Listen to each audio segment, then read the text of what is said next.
Tonight, an empty boat, a missing fisherman, the desperate air and sea search off the Sunshine Coast. New hospital beds for Caboolture, but our paramedics are so busy they don't even have time for lunch breaks. Moment of madness, the child caught clinging to a car. The driver reveals why. A month of rail pain, warnings of train chaos over Christmas. Supermarket wars erupt, prices slashed on hundreds of popular items. And your guide to the South East's best Christmas lights as Queensland's top chefs reveal their secrets to a budget festive feast. Live from Brisbane, 7 News with Sharon Gadella and Max Butcher. Good evening. We're being warned to prepare for rail chaos over the festive season.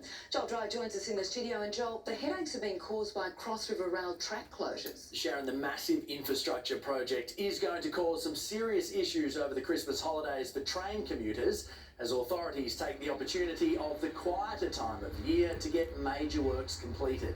Things like track reconfigurations, tunnel portal works and accessibility upgrades to stations will see tracks close over 4 weeks. The extensive work will see every line across the South East Queensland network impacted at some point between the 23rd of December and the 18th of January. There will be replacement buses available during all closures, but obviously journeys will be slower. The TransLink website has a travel planner which will have the most up-to-date info about closures and alternative options. All these interruptions are necessary, we are told, if the Cross River Rail project is to open on time, which unfortunately is still more than a year away. All right, Joel, thank you.